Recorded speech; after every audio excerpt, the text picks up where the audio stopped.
And I welcome you back to the show where I need the Heimlich maneuver. All right, my apologies. The question here, Tennessee goes to Alabama. They struggle, they lose. You know the team's it's going to be hard to get them up after that loss.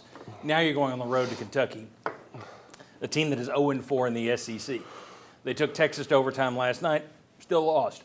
My question for my VFLs, and thank goodness it's this segment, would Tennessee have an easier time getting this, would the coaches have an easier time getting this team up if they were playing Florida or Oklahoma this week rather than Kentucky? Will Overstreet, take it away. I'm going to go get a tracheotomy. Yeah. Thanks, John. I mean, listen, when you're playing a team like Kentucky, you're having to look at their schedule and you're looking at them and you're going, how many wins, how many losses in the SEC? You see not a lot of success. And listen, past couple years of history, what have we done against Kentucky? No matter if we were the best team or they were the better team, we've won.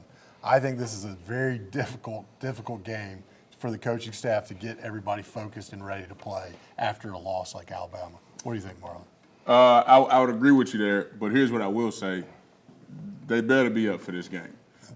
If you want to see the wheels fall off this season, you go lose at Kentucky and still have Florida, or at Florida, and Oklahoma at home still coming up this season, and Vanderbilt. So you better – I agree with you there. Yes, as a former player, it's hard to get up for Kentucky, especially when you beat them time in and time out. But if you want to save this season from being a dump fire, you better be ready for this game because you go lose at that one, now you got a lot of question marks. Yeah, as I was saying off air, I absolutely hate the truth of this question because it's so truthful. Like I remember our year when we lost to Kentucky, broke the streak.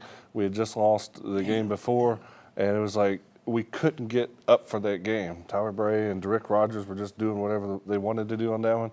We give up 13 points, and we're like, well, we lost that one. But to flip the script, our senior year, we lose to Georgia, the crazy pig Howard fumble through the back of the end zone.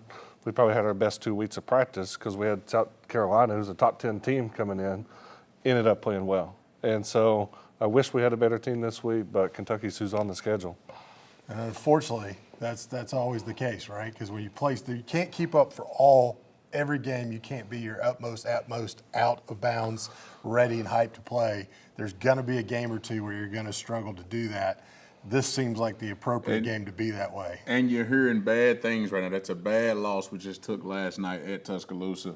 I'm sure the players are hearing it. The coaches are breaking it down, and then also trying to flip side get you ready for Kentucky. Again, my biggest point is we better be ready to play because if you want to see this thing go down, you go lose at Kentucky with still some strong teams left on your schedule.